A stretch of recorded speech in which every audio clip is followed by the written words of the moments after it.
નમસ્કાર. બેન કહેતા હતા કે ગુજરાતના નથી.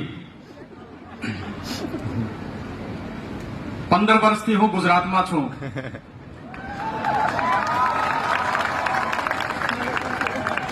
શરૂઆતના લગભગ 3 વર્ષ હું નોન ગુજરાતી રહ્યો.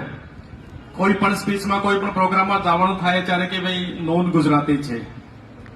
પછી 6 થી 7 વર્ષ નવો ગુજરાતી થયો. નોન ગુજરાતીમાંથી નવો ગુજરાતી, અને છેલ્લા 4-5 વર્ષથી એકદમ નક્કર ગુજરાતી જેને કહે છે ને, આ હું થયો છું.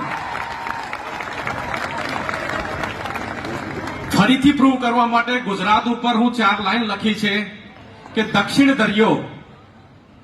ગુજરાતી થોડીક મને ઓછી આવે છે, છતાં પણ તમને મારા જે ભાવ છે આ સમજ આવી જશે કે દક્ષિણ દરિયો, ઉત્તર ડુંગર, પશ્ચિમમાં રણ, પૂર્વે જંગલ.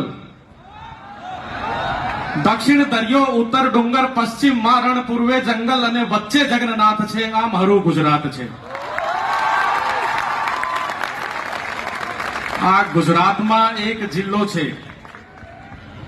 આ ગુજરાતમાં એક જિલ્લો છે, થોડોક રંગ રંગીલો છે, થોડો છેલ છબીલો છે, અડધો સૂખો અડધો લીલો છે. અને આ જગ્યા છે જેની માટી ઉત્સવ માટે ઓળખાય છે, તે ભાવનગર કહેવાય છે.